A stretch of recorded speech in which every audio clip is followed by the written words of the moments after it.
remarquable travail que le vôtre. Et dans un instant, l'Aston Martin qui est maintenant relayé au niveau du suivi image sur les écrans, la numéro 19, va effectivement passer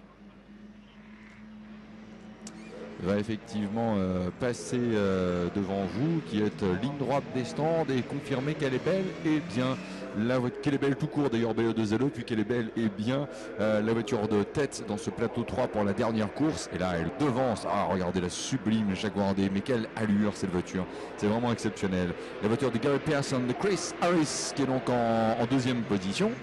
Et là on va retrouver également troisième place la Ferrari de Vincent Gay, le pilote belge, et juste derrière le Lotus de Kerina Woman, avec également James Wood. So, la pointe de glace.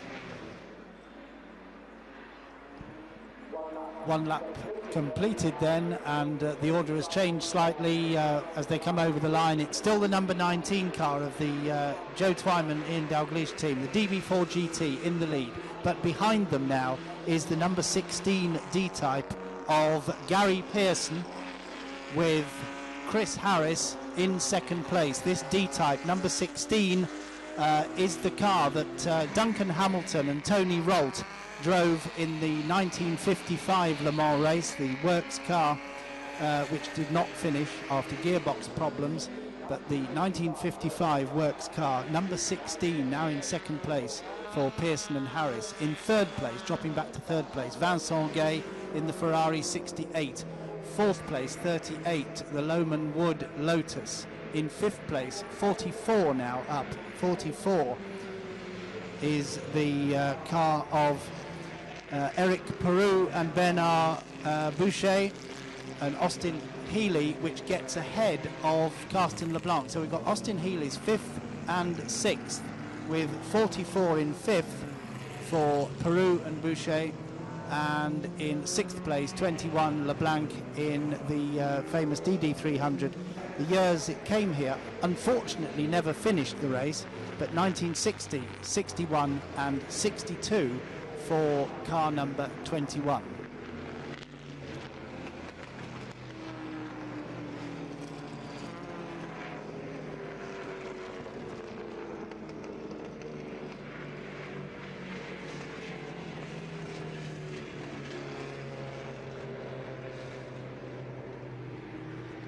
Nous sommes dans le deuxième tour et l'Aston Martin numéro 19 reste la voiture de tête. C'est un peu étrange, il y a comme un parfum finalement, un peu comme s'il y avait des gentils fantômes qui nous accompagnent ce jour sur le circuit des 24 heures du Mans, puisque dans la période évoquée par le plateau 3, il y eut une victoire Aston Martin, bien sûr celle de 1959 avec Roy Salvadori et Carroll Shelby. Alors c'est vrai, on l'a souvent rapporté, et même Paul Frère l'a dit quelques années après, même bien après, pour ne rien changer du résultat et pour ne pas non plus le dévaloriser. Mais bon, du côté d'Aston Martin, la victoire de pilotes américains était finalement, au plan de l'appréciation de l'impact commercial, sans doute plus porteuse que la victoire que Paul Frère et Maurice Trintignant auraient pu effectivement remporter à la régulière. Ils termineront second. C'est vrai que sur le papier, c'était quand même un petit peu un ton au-dessus, mais c'est bel et bien une victoire Aston Martin qui aura marqué l'épisode 1959 des 24 heures du Mans. Et puisqu'il y a eu victoire Aston Martin, même si ce n'est pas avec un modèle comparable au modèle de tête, c'est néanmoins une Aston Martin qui, ces derniers instants, était au commandement. Il faudra faire attention par rapport à la remontée de la Jaguar D numéro 16. On va guetter ces deux voitures au passage à harnage, car la Jaguar D était plus rapide, très clairement, que ne l'était l'Aston Martin pour aller au moins jusqu'au virage de Mulsanne. L'Aston Martin arrive au virage harnage à l'instant. La Jaguar n'est pas loin, attention, c'est très très serré en tête. Jolie performance également pour la Ferrari de Vincent Gay, qui passe à l'instant même le virage d'harnage. Et donc en quatrième position, l'on retrouve aussi avec le numéro 38, la Lotus de Kirina Luman et de James Wood. Belle et intense bagarre en ce moment en piste pour bien sûr être reçu sur le podium et qui plus est sur la plus haute marche dans les prochains instants.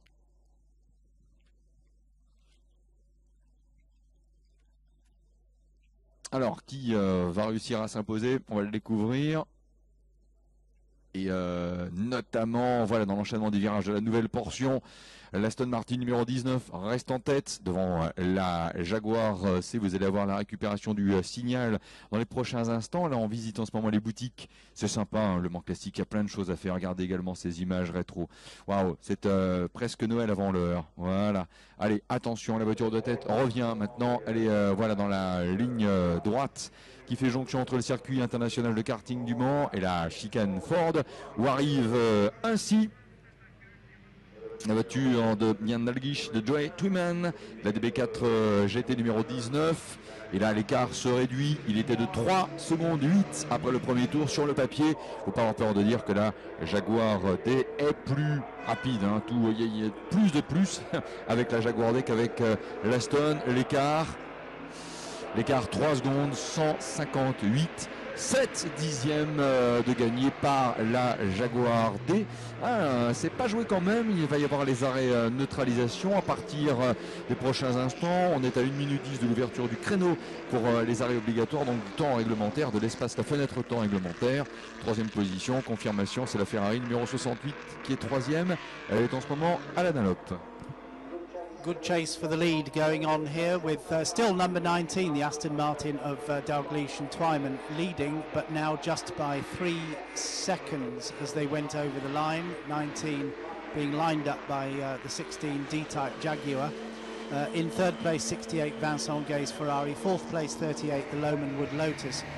Then we have 3 Austin Healey 3000s running 5th, 6th and 7th. The Carsten LeBlanc car, DD300, has got into 5th place to lead the little subclass of Austin Healey 3000s. Ahead of 44, the Peru Boucher car. Ahead of the 58 Smithies and Clarkson car. The 58 is the team of David Smithies and Chris Clarkson. And they are in 7th place now in front of 47 Dalglish and Wills in the Lotus. Alors, poursuite de l'observation de ces voitures dans le 3e tour pour voir si il va y avoir une belle résistance, et c'est manifestement le cas pour l'Aston Martin de tête. Ces voitures ont-elles passé? Ouais, elles ont effectivement passé à l'instant la première chicane des Hunaudières. L'arrêt à l'instant de la Porsche 356 Carrera Abarth de Peter Vogel, le pilote suisse. Il est l'un des tout premiers. Ouais, il est effectivement dans le bon créneau maintenant pour effectuer cet arrêt neutralisation obligatoire. Alors que dans les Hunaudières, on peut suivre la progression et de l'Aston Martin. Oh là là, au freinage, pas facile hein, pour le pilote. Bien, il faut effectivement être quand même doux au niveau de la sollicitation de la pédale de frein, faute de quoi on peut avoir une voiture qui louvoie un petit peu. Joli réflexe dans tous les cas du pilote de la numéro 19, ou bien Jan Dalglish, ou bien Joey Twyman. La Aston Martin reste au commandement. La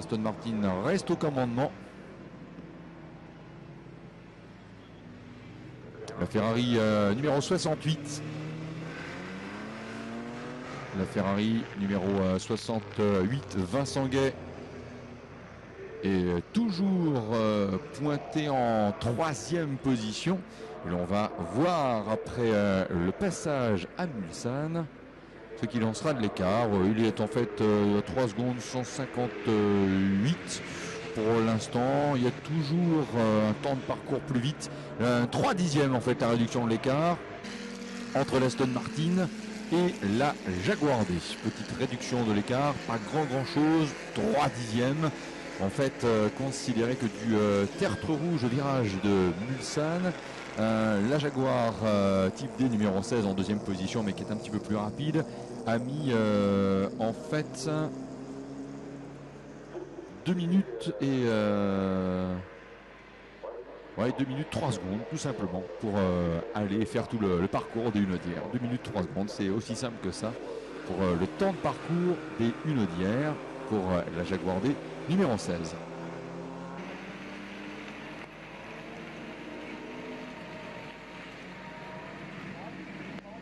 Passage à l'instant au virage d'Arnage. Pas de changement.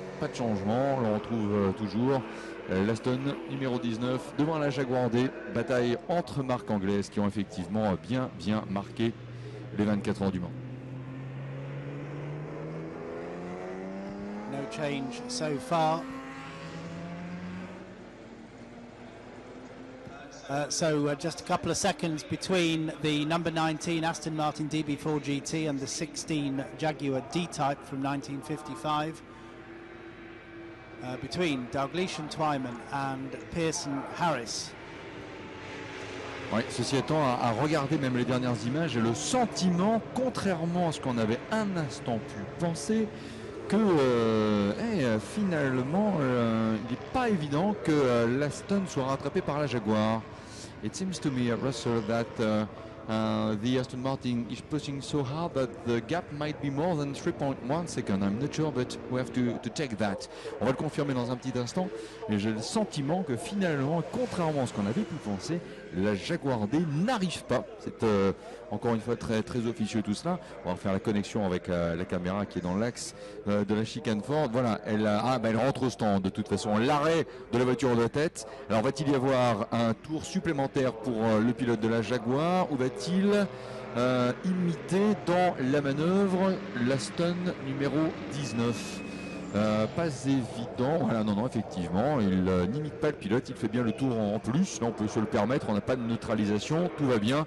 Quelle ligne ces Jaguars, quelle ligne, waouh, ils sont vraiment sublimes. En plus il y a le son, il y a l'image, tout est beau finalement avec le passage de ces voitures, quelle que soit d'ailleurs la période de l'histoire ainsi évoquée, l'arrêt de la voiture de tête donc, l'Aston Martin numéro 19 et donc changement de leader. C'est bel et bien maintenant la Jaguar D numéro 16 avec Gary Pearson et Chris Harris qui passent en tête à 25 minutes de la présentation du drapeau damier. So the first caller into the pits from the top cars is the leading car, number 19 of Dalgleish and Twyman, the Aston Martin.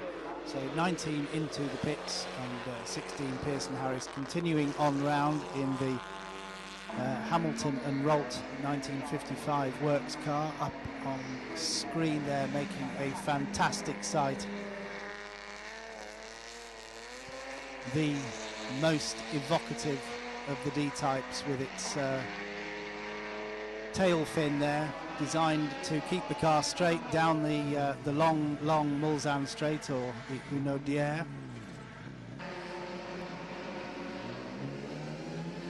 Et en retour en piste de l'Aston Martin numéro 19.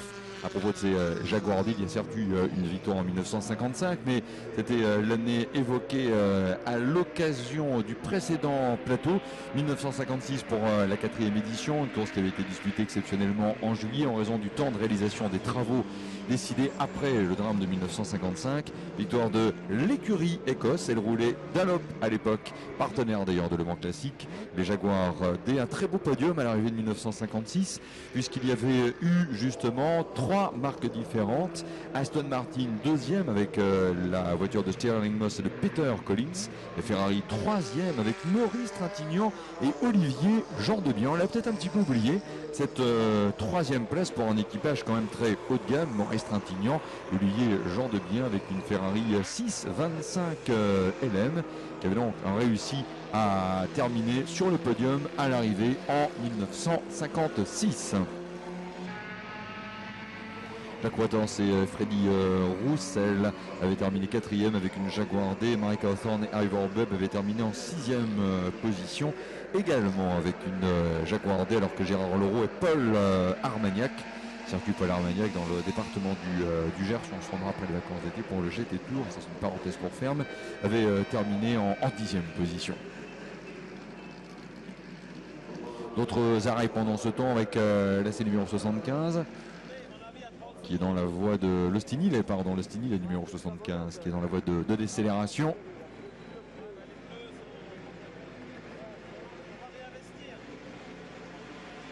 En 1957, l'écurie Écosse avait engrangé avec une deuxième victoire consécutive.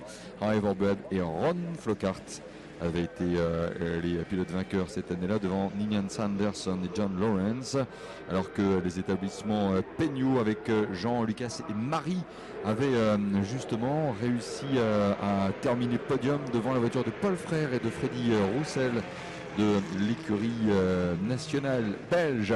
On continue les arrêts stand en ce moment avec bien sûr les pilotes qui sont là dans le temps réglementaire. La Ferrari de Vincent Gay n'est pas passée par les stands. Il n'y a pas non plus eu d'arrêt pour la Lotus 15 de Karina Luman et de James Wood.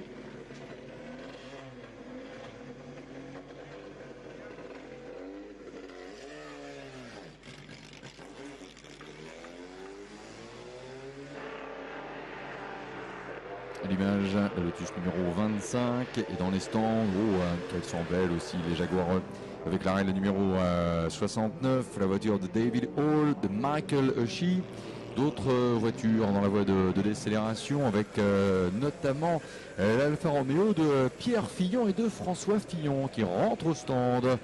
Au niveau du classement, l'Alfa Romeo numéro 2 est en 38e position.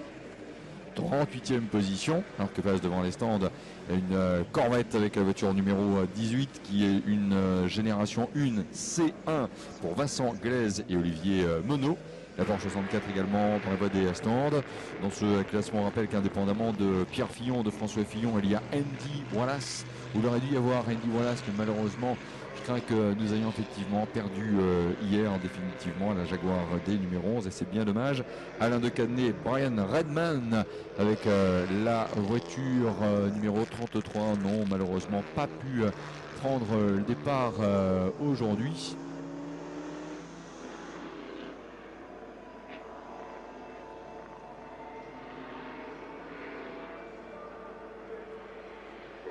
Et c'est vrai qu'on peut dire que ça a été un sale temps pour les anciens vainqueurs des 24 heures du Mans, puisque ni Marco Werner, ni effectivement au niveau des précédents vainqueurs, Andy Wallace, n'ont pu s'illustrer alors que tous les deux étaient effectivement inscrits au départ de ce même plateau 3.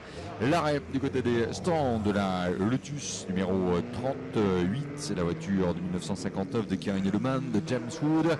C'est important de le signaler car là nous avons l'arrêt de l'une des voitures capables de terminer sur le podium et surtout l'arrêt de la Jaguar D.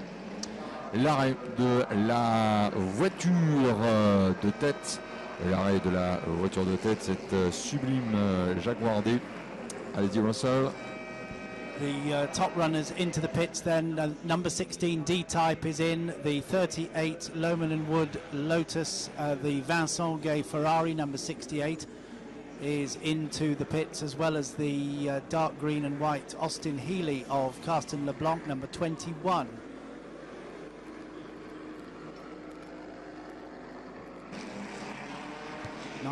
Minutes remaining. Ouais, nous sommes rentrés dans les comptes des 19 dernières minutes et là nous avons effectivement une course que l'on va qualifier de parfaitement fluide par rapport à l'absence de neutralisation, en voulant simplement dire qu'à chaque fois naturellement elles sont toujours justifiées, là n'est pas le propos, mais que c'est effectivement une situation qui va se décanter à la régulière. Attention, une voiture partie en tête à queue, il me semble une Panhard sous toute réserve, une voiture mécanique Panhard. Mais on va surtout suivre ici deux facteurs. Un, le passage devant les stands de l'Aston Martin numéro 19, descendu en 6e position. Et deux, le retour en piste de la Jaguar D. Et pas mal l'opération pour l'Aston Martin. Elle récupère à la régulière justement la position de leader de cette ultime course pour le plateau 3, course 3. L'Aston Martin numéro 19 en tête. L'Aston Martin numéro 19 en tête et en route vers la victoire. La DB4 GT.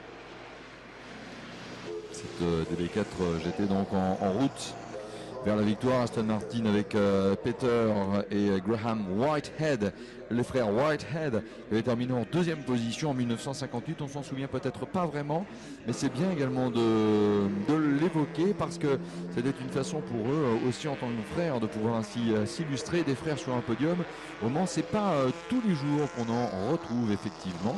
1959, on va bien le rappeler, victoire Aston Martin avec Roy Salvadori et Carroll Shelby, alors que Fernand Tavano avait terminé en 5e position sur une Ferrari en 1959. 1960, victoire d'Olivier Jean Debien et de Paul Frère. Roy Salvadori et Jim Clark. Jim Clark sur le podium du Mans tout de même une fois dans sa vie en 1960, lui qui nous a quitté le 7 avril 1968.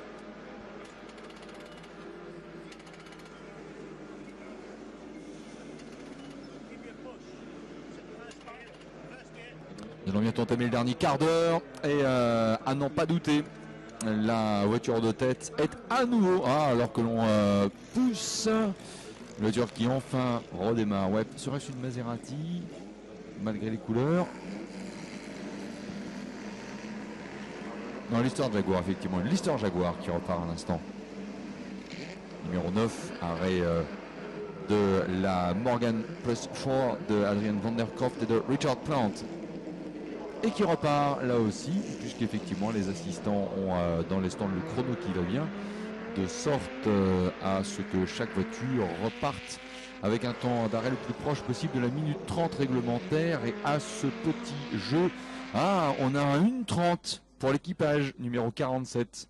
Tant mieux, bravo. Un 1:30 pour l'équipage Jan Dalglish et Roger Wills.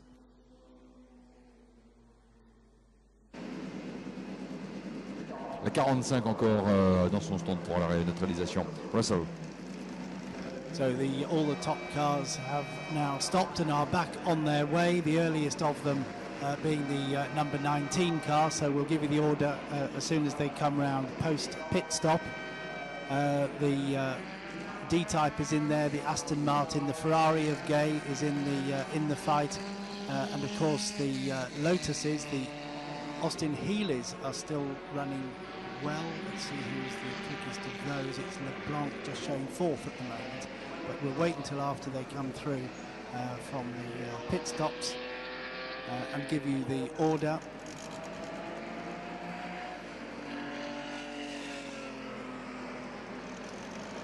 Alors que l'on retrouve immobilisé à son stand pour quelques secondes, là aussi la MJ d'Olivier Mazoyer avec le numéro 30. Il nous tarde de devoir repasser les voitures du groupe de tête pour avoir l'affichage réactualisé du classement. Alors que l'on a signalé ces derniers instants l'arrêt de l'Oscar de Francesco Adamoli et de Antonio Bigatti, arrêté au poste 100, c'est-à-dire au virage d'armage, et la numéro 17 qui repart. Well, out on this lap, the order is the Aston Martin back out in front, number 19 back out in front from the D-Type number 16, from the Lotus number 38 of Lohmann and Wood, and the 68 Ferrari of Vincent Gay. So it's Aston Martin, D-Type, Jaguar D-Type, Lotus, Ferrari, and then in fifth place the number 21 car, which is the first of the Austin Healys. It is indeed Carsten LeBlanc in the 1960, 61 and 62 car, DD300 in fifth place.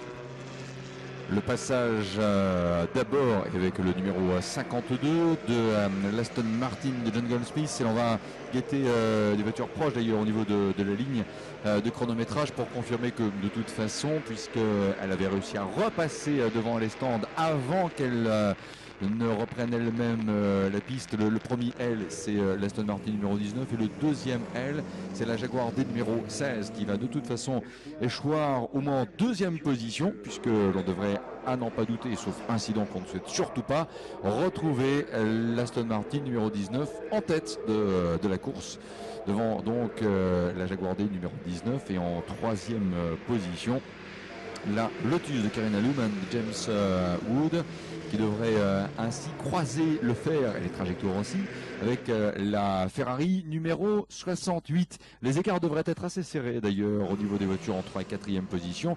L'on va surveiller tout cela. Passage de la Lotus Elite numéro 39 devant les stands. Alors que voilà, on va récupérer tout de suite l'image de la voiture de tête, l'Aston Martin numéro 19. Quelle ligne vraiment somptueuse cette voiture. Il y a vraiment énormément de caractère. Et également du côté de la chicane, la deuxième chicane Ford raccordement, la Jaguar D numéro 16, Top qui passe à l'instant et qui devance d'un petit rien la voiture en 3e position. Et oui, la Lotus numéro 38 qui avec Karina Woman et James Wood est très pressante derrière la Jaguar. Attention, oulala, les pilotes là sont sous pression, hein, ça se voit. Parfois ça décroche un tout petit peu. La Lotus derrière la Jaguar à l'entrée de la Dunlop.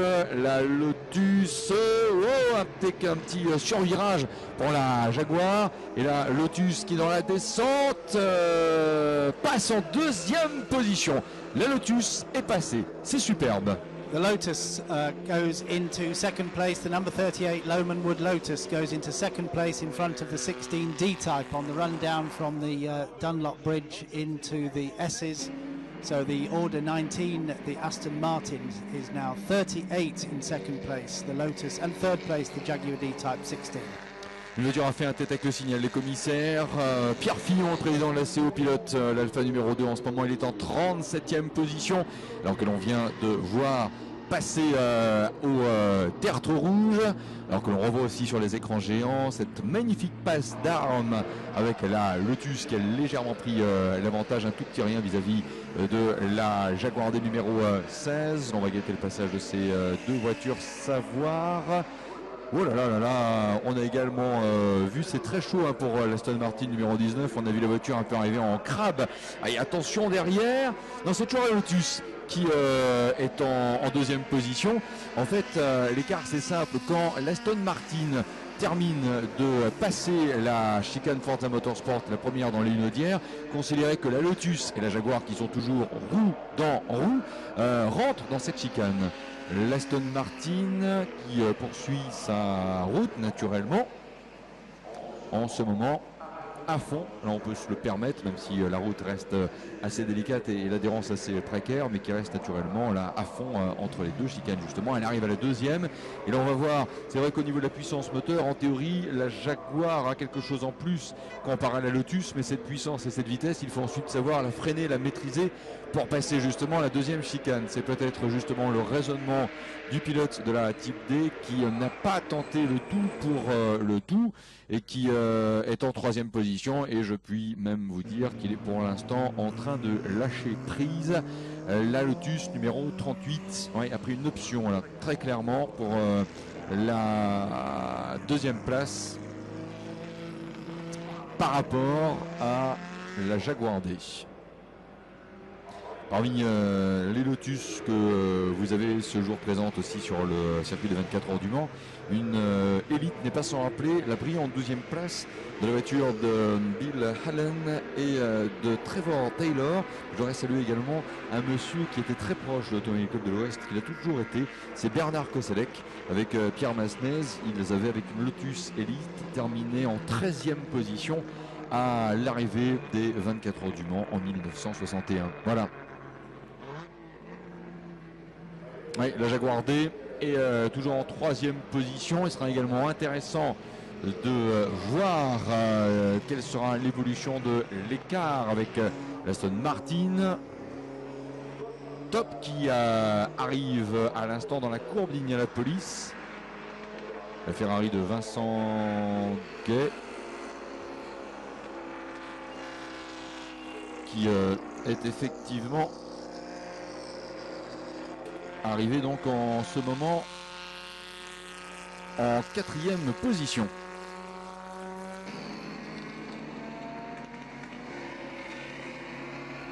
Allez, poursuite de l'examen pour la poursuite de ces voitures. Donc tiens, en ce moment à Arnage, le public peut voir une voiture rouge. Pour moi c'est un petit point rouge par rapport à la vidéosurveillance, mais vous savez c'est le genre d'image qui n'est pas sans rappeler justement les images souvent appréciées dans les films officiels des 24 heures du Mans d'antan, avec justement des voitures abandonnées pleinement sur le côté, ce qui aujourd'hui d'ailleurs ne se ferait plus.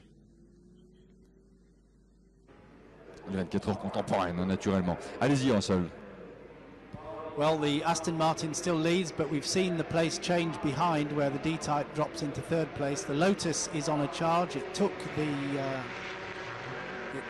D-Type Jaguar. It's been chasing the Aston Martin all the way around the lap. The gap was down to 6.5 seconds, first to second, Aston Martin to Lotus. Through the last sector, down to 6.5 second gap. So the number 38 Lotus of Lomond Wood really on a charge, and 7 minutes remaining. Passionnante course en ce moment dans le plateau 3, même sous le regard de quelques-uns des chefs d'entreprise membres de Start Objective 24.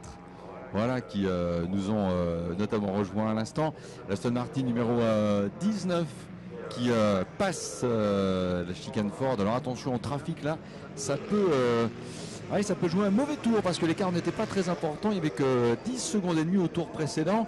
Attention parce que la Lotus elle est revenue très près quand même derrière. L'Aston top elle passe là, et là l'écart a considérablement fondu, et pourtant il n'y a pas de soleil, il n'y a pas de neige non plus, heureusement quelque part, il y a suffisamment d'eau comme ça, mais alors là le trafic n'a pas rendu service au pilote de l'Aston Martin numéro 19 qui a perdu de très précieuses secondes dans l'enchaînement des chicanes Ford, de 10 secondes et quelques, l'écart repasse à 3 secondes 4, donc là attention. Ça commence à sentir le roussi pour cet équipage qui a intérêt à être extrêmement prudent, celui de la numéro 19, prudent et puis véloce en même temps. Il reste encore 6 minutes avant la présentation du drapeau damier. C'est suffisamment long pour assister à une remontée, et qui sait ce qui peut se passer ensuite. Remontée de la Lotus numéro 38, les spectateurs en place au réservoir du Terre Rouge le voient. La 38 revient très fort. Pour la Jaguar D numéro 16 sera peut-être un petit peu plus difficile, encore que dans le précédent tour elle était 4 secondes plus vite que l'Aston Martin numéro 19 qui reste toujours en tête. Et la Type D numéro 16 qui n'est pas en position menaçante pour la numéro 38 reste cependant pas très loin à suivre donc. Alors que là c'est Pierre Fillon avec l'Alpha numéro 2 qui attaque la montée de la ligne droite des stands. 35e les Fillon Brothers. Pierre Fillon, François Fillon, Pierre pour le relais d'arrivée, 35e. Top positions 19 under threat then, but in the lead the Aston Martin from 38, the Lotus 15 of Lomond and Wood catching. In third place is number 16, the Pearson D-Type with Chris Harris. In fourth place, Vincent Gay in the Ferrari 250 GT Berlinetta, number 68. Fifth place is the number 21 Austin Healey 3000, and in sixth place, number 44, the Austin Healey 3000 of Peru and Boucher. On va saluer la délégation à la Chambre de commerce et d'industrie du Mans et de la Sarthe qui nous rend une petite visite ici avec notamment son secrétaire, je ne sais plus quoi, mais forcément son secrétaire, Philippe Moros, qui est là. Et l'on surveille en même temps la progression des voitures du groupe de tête avec apparemment pour voilà, on retrouve bien la Jaguar D revenu finalement, ça va presque démentir notre propos de tout à l'heure, revenu finalement assez près de la Lotus numéro 38, alors qu'on avait un instant cru que cette Jaguar D numéro 16 allait être un petit peu décrochée. Eh bien, il n'en est rien. Il n'en est absolument rien. Cette voiture est en train de revenir assez fort au contact, justement, la Jaguar D. On va guetter le passage de ces trois voitures là à Mulsanne dans un petit instant, pour voir quelle sera effectivement l'évolution de l'écart entre elles. Avec donc toujours en direction cette fois d'Indianapolis. On voudrait vraiment les récupérer, nos 3 voitures. L'Aston numéro 19, voilà, qui a bel et bien passé ce même virage. Ce même virage de Mulsanne, voilà, on va les récupérer peut-être et même plus sûrement d'ailleurs. Du côté effectivement du virage d'Indianapolis. Il nous tarde de les retrouver. Alors,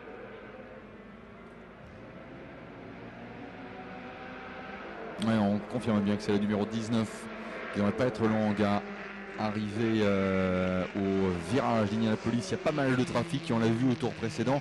Ça n'avait pas forcément rendu service à la 19, oh là là, qui arrive et elle est sous la menace directe là cette fois de la Lotus numéro 38 et la Jaguar D qui se fraye un chemin entre 2 voitures à moteur Power là, qui font course commune en ce moment. C'est remarquable tout cela. On a l'impression d'avoir effectivement perdu tous nos repères chronologiques et d'être effectivement quelque part à la fin des années 50 pour suivre ainsi le dénouement effectivement de cette superbe course finale pour le plateau 3. Waouh! Alors au niveau du virage Porsche, alors qu'il reste 1 minute 30 au virage Porsche et Russell, vous allez pouvoir faire un petit point. L'Aston Martin en tête, la Lotus est bien deuxième. Où est-ce qu'on est, la Jaguar D? Oula, ou alors j'ai pu la louper. Est-ce que la Jaguar D numéro 16 est bien passée troisième? 1 minute 15 secondes. 1 minute 15 secondes. Ouais, elle a passé effectivement le poste 125. Donc là, on va la retrouver cette voiture effectivement en tête. Elles arrivent maintenant, voilà, dans l'enchaînement chicane Ford, alors que la pluie redouble en ce moment d'intensité.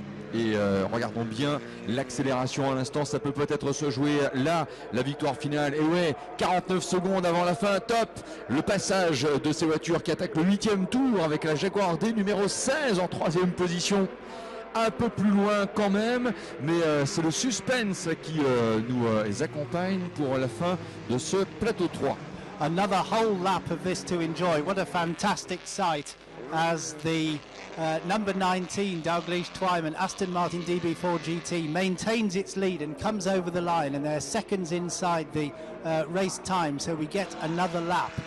19 then, the DB4 GT leading from 38, but really close for the top 3. The 38 Lotus 15 of James Wood and Karina Luhmann, and then in third place the number 16 D-Type, the 1955, one of the 1955 works cars for Gary Pearson and Chris Harris.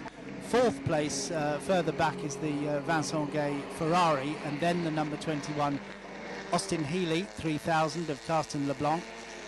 But a tremendous battle going on all the way around the 8.5 miles of Le Mans on the last lap of round 3 of the Grid 3 cars from 1957 to 1961.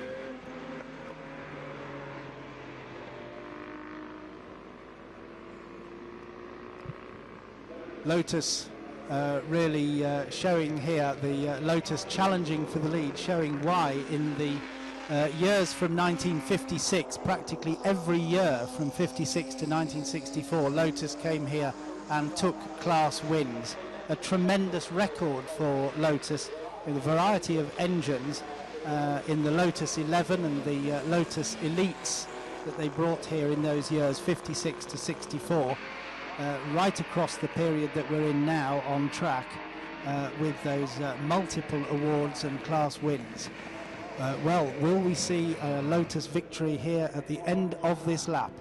38 challenging, the 38 Lotus challenging the number 19 Aston Martin.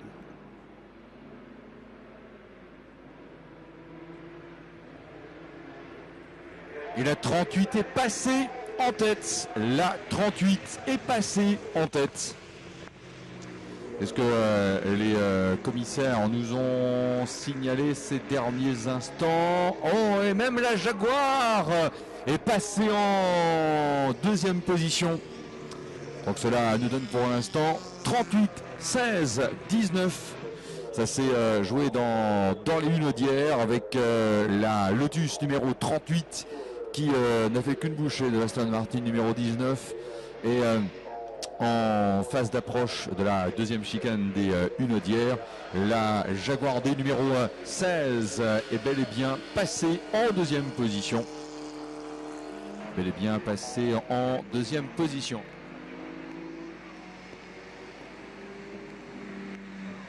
So the Lotus now is in front indeed, 38 leads. The Jaguar has gone through as well, so it's 16 in second place, and the Aston, previously leading, is back to third. Alors attention parce que là, on l'a vu avec le trafic. Ah, l'Aston qui revient à l'attaque en direction notamment d'Indianapolis.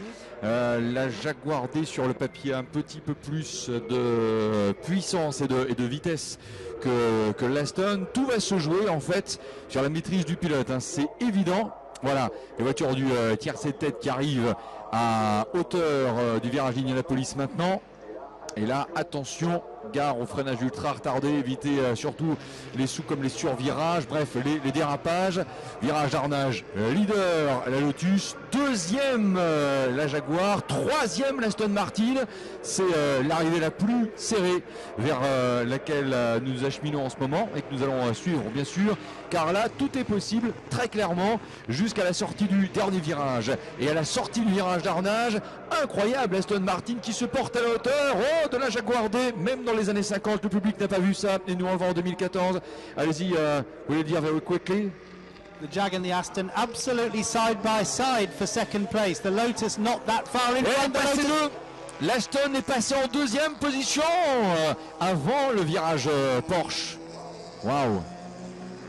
Ah, c'est du très grand art en ce moment ce qui est en train de se passer. Et la Jaguar D qui n'est plus deuxième. L'Aston Martin est repassé et revient même très fort dans les derniers virages sur la Lotus. Alors là, attention du côté de la régie, c'est maintenant vous qui allez nous dire justement ce qui va se passer dans les tout derniers virages, dans le dernier kilomètre. Attention, caméra plein axe vers la chicane Ford, car elles vont être dans votre champ de vision maintenant. Et attention au freinage, il y a une Lotus qui est rattrapée par la Lotus numéro 38, une élite. Et derrière, il y a l'élite des pilotes Aston Martin. Peut-être une attaque dans l'entre-deux chicane. Attention, première chicane, la Lotus qui résiste. Il y a également une Corvette. Oh, petit dérapage pour l'Aston Martin. Droite-gauche, qu'est-ce qui va se passer? Accélération, tout est encore possible. Ah, elle part des queues, l'Aston. Oh, et la Jaguar qui va passer deuxième. Oh là là, quelle arrivée! Quelle arrivée! Et attention, vite, la Ferrari de Vincent Guay. Ah, c'est pas triste pour Vincent Guay, c'est clair? Non, il est trop loin. Et l'Aston, qui sauve quand même son podium. Mais alors, il s'en est fallu de très peu. Hein. Ah, où est-ce qu'est la Ferrari de Vincent Guay? On l'a pas vu passer jusque-là, on va juste surveiller. Allez-y pour le point en anglais. On va juste surveiller la Ferrari 68. Ok, go. The Lotus wins, but was under a challenge from the Aston Martin right in the last corner. The Aston Martin lost it and spun and let the Jaguar through. So the Lotus won. The Jaguar D-Type came over the line in second place, and the Aston Martin recovered to take third place, and we're waiting for fourth place Gay in the Ferrari. So Lotus to Jaguar to Aston.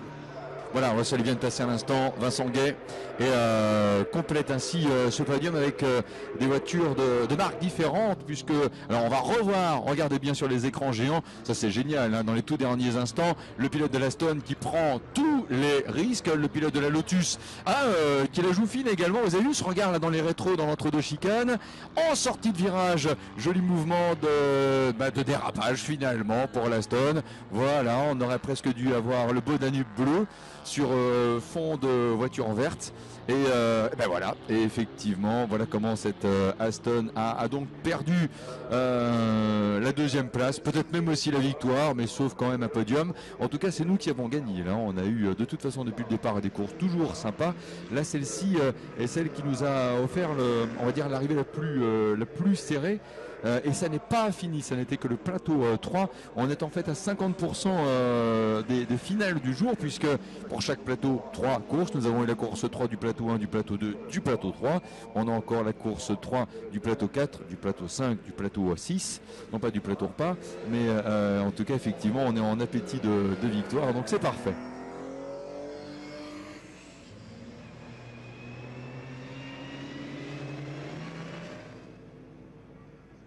Russell, allez-y si vous voulez refaire effectivement un petit point sur les derniers instants de cette course. Non, Russell il est absorbé par le champagne des vainqueurs lui. Donc, Russell, if you want to give the result, please do it now.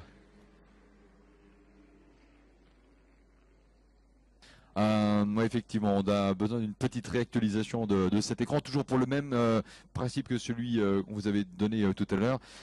Par rapport à l'affichage chrono, on a parfois une lecture un petit peu parasitée quand les voitures regagnent effectivement le virage de la Chapelle. Il doit y avoir une perturbation au niveau de la boucle de chronométrage, mais dans tous les cas, ce qu'il faut effectivement retenir, c'est que c'est bien la Lotus qui s'est donc imposée au classement final devant la Jaguar numéro 16 et donc troisième position l'Aston Martin. On se retrouve dans un instant de toute façon pour ce résultat sur le podium.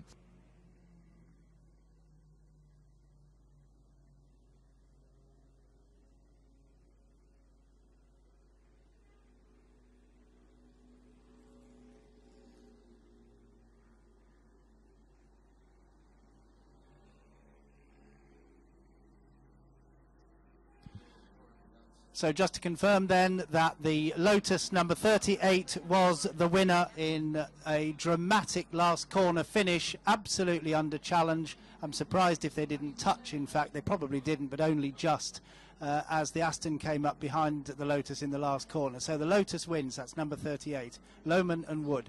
In second place came the Pearson and Harris Jaguar D-Type number 16, having passed the spinning Aston Martin. He recovered, he came third. The number 19 Aston Martin Dalgleish and Twyman coming third. Then we had in fourth place through the Ferrari 250 GT Berlinetta of Vincent Gay, the Belgian, and then in fifth place we were expecting, we need to verify this, the screen is just going through a workout at the moment, but we should have had through in fifth place the Austin Healey 3000, the famous DD300 registration number of Carsten LeBlanc, making in the top 5 in that motor race. We had Lotus, Jaguar, Aston Martin, Austin Healey and Ferrari all in the top 5. What a fantastic motor race.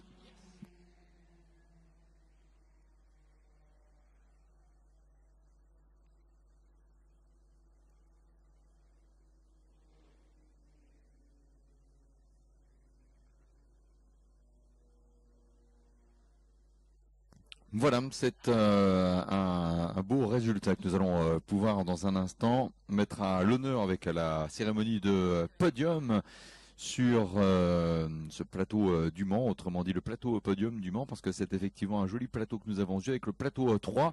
Et nous allons dans un instant poursuivre notre progression, évoquer les années 60 avec le plateau 4. Ce sera effectivement dans les prochains instants. Et effectivement, n'oubliez pas aussi les séances de dédicaces qui se poursuivent un petit peu partout. Il suffit en fait d'ouvrir l'œil. On devait avoir également des dédicaces avec le garage Ferrari dans le paddock. Et puis dans les différents clubs villages, boutiques villages, vous pourrez aussi retrouver les derniers ouvrages parus. Christine Beckers notamment. qui a remis quelques exemplaires de son tout dernier ouvrage, La course ou la vie. Vous le retrouverez au Club des pilotes. C'est au niveau du rez-de-chaussée de ce bâtiment à la tribune Saint-Guerre-Durand, qui porte aussi le jaune pour les couleurs du manufacturier d'un autre. Vous allez pouvoir retrouver effectivement tout cela là-bas. L'ouvrage ainsi réalisé, signé Christine Beckers, qui raconte ses trajectoires de femme pilote, ses moments parfois douloureux dans la vie, heureusement des moments très joyeux aussi. Un ouvrage remarquablement rédigé, magnifiquement illustré, qui mérite effectivement que l'on s'intéresse pleinement.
Voilà, dans un petit instant, l'on va se retrouver pour la cérémonie de podium avec le plateau 3. Alors c'est vrai, il faut se souvenir, parce qu'on se laisse toujours un petit peu emporter par ce qui se passe sur la piste, avec la très belle course qui est celle que nous avons vue ces tout derniers instants, et notamment la Lotus numéro 38. Mais souvenons-nous qu'il y avait également une course 1, une course 2, et que le podium dans un instant tient compte des résultats des courses 1 et course 2, ce qui fait que, indépendamment des très beaux derniers instants vécus avec notamment Karina Luman et James Wood, l'équipage vainqueur au final est celui de la Jaguar Type D numéro 16 avec Gary Pearson, avec Chris Harris, ce qui fait que du côté de la régie on pourra ainsi caler God Save the Queen. Ça n'enlève rien bien sûr au brio dans les deux derniers instants dans la course 3 de ce plateau 3 de la Lotus 15 numéro 38.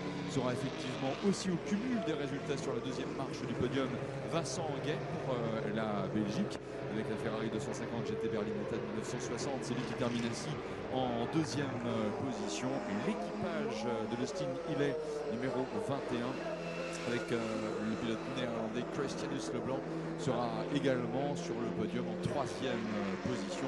Il faut effectivement, comme chaque fois, tenir compte du résultat de la manche 1 ou de la course 1, de la course 2 et de la course 3 à laquelle nous avons assisté ces derniers instants, en revoyant d'ailleurs quelques-unes des images, et notamment oui, ce qui a été le fait marquant, à savoir la très belle progression de la Lotus, et puis voilà aussi dans la chicane Ford. Là c'est pas effectivement le dénouement de la course, mais le rattrapage de l'Aston Martin par la Lotus numéro 38 qui passera ensuite en tête avec naturellement la Jaguar D numéro 16 qui au final d'ailleurs de par ses résultats à l'arrivée de la première et de la deuxième manche est donc la voiture définitivement vainqueur du plateau 3 pour Le Mans Classique 2014. Mais répétons-nous, cela n'enlève absolument rien au brio de Karina Luman et de James Wood avec la Lotus numéro 38 qui seront vainqueurs de moins l'une des trois manches,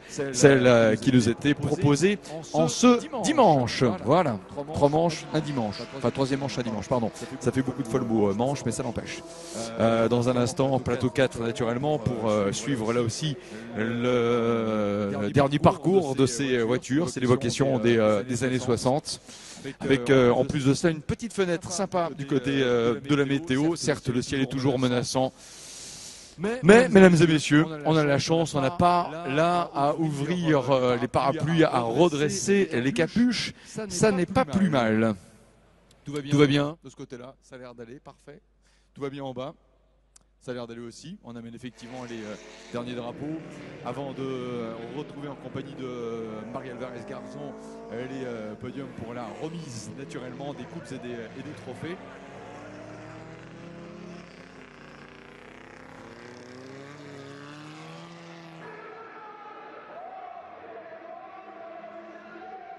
Avec l'Aston finalement parti donc en tête à queue dans les tout derniers instants de la course. La voiture de Jan Dalglish et de Joey Twyman, brillante, mais un petit peu trop tard finalement, et malheureusement d'ailleurs pour elle dans le déroulement de ses courses, alors que pendant ce temps les voitures du plateau 4 prennent possession de la piste.